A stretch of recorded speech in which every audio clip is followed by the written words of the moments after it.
நல்லதை நினைப்போம், நல்லதை செய்வோம், நல்லதை கற்பிப்போம். ஒரு அடர்ந்த காட்டில் ஒரு சிங்கம் வாழ்ந்து வந்தது.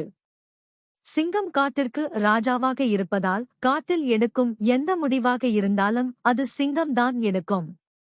அந்த முடிவு யாரையும் பாதிக்காமல் இருக்க சிங்கம் உண்மையே ஆராய்ந்து அதற்கு சரியான முடிவை எடுக்கும். அந்த காட்டு பகுதியின் மையத்தில் ஒரு சிறிய குளம் இருந்தது. அந்த குளத்தில் இருக்கும் தண்ணீரை நம்பியே அனைத்து விலங்குகளும் உயிர் வாழ்ந்து வருகின்றது. மழைக்காலமாக இருந்தாலும் சரி மட்டும் கோடை காலமாக இருந்தாலும் சரி, அனைத்து விலங்குகளும் சிங்கத்தின் உத்தரவில் அமைதியாக ஒருவருக்கு ஒருவர் அன்பாக குளத்தில் இருக்கும் தண்ணீரை பகிர்ந்து மகிழ்ச்சியாக இருந்தார்கள். காலங்கள் மாற கோடை காலம் வந்தது. காட்டில் வறட்சி நிலவியது. குளத்தில் தண்ணீர் வத்தத் தொடங்கியது. காட்டில் உள்ள மரங்கள் வறட்சியில் சருகிக் கொண்டிருந்தது. அனைத்து விலங்குகளும் கவலையில் இருந்த நேரத்தில் திடீர் என்று காட்டுத்தீ ஏற்பட்டது. விலங்குகள் பயத்தில் ஓடிப்போய் சிங்கத்திடம் என்ன செய்வது என்று கேட்டது.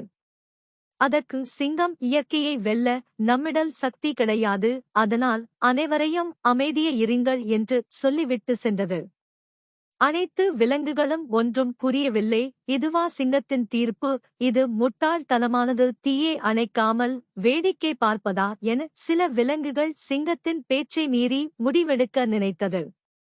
அதன் விளைவாக குளத்தில் இருந்த நீரை எடுத்து காட்டுத்தீயை அணைக்க முயற்சி செய்தன. ஆனால் காட்டுத்தீயை அணைக்க முடியவில்லை. குளம்தான் வற்றிப்போனது. பின்பு காட்டுத்தீ தானாகவே அணைந்து போக விலங்குகள் மகிழ்ச்சி அடைந்தது.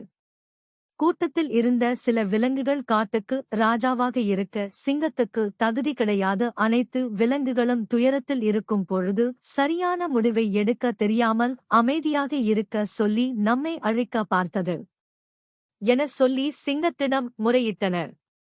அதற்கு சிங்கம், காட்டுத்தீயை அணைக்காமல் இருந்திருந்தால் அது தானாகவே அணைந்திருக்கும். என்ன சில பகுதிகள் மட்டும் தீயில் அழிந்திருக்கும். அது நம் மொத்த காட்டில் ஒரு சிறு பகுதிதான். அதனால் நமக்கு எந்த இழப்பும் இல்லை.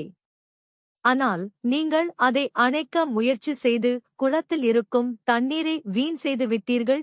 தண்ணீர் இல்லாமல் எப்படி வாழ முடியும் என்று யாவரும் சிந்திக்கவில்லை. ஒரு முடிவு எடுக்கும் முன் அது நல்ல எண்ணத்தில் நல்ல செயல்முறையில் எடுக்க வேண்டும். அதுதான் வெற்றியை தரும். அந்த வெற்றி அடுத்த தலைமுறைக்கு நல்ல நெறிமுறையை கற்றுக் கொடுக்கும்.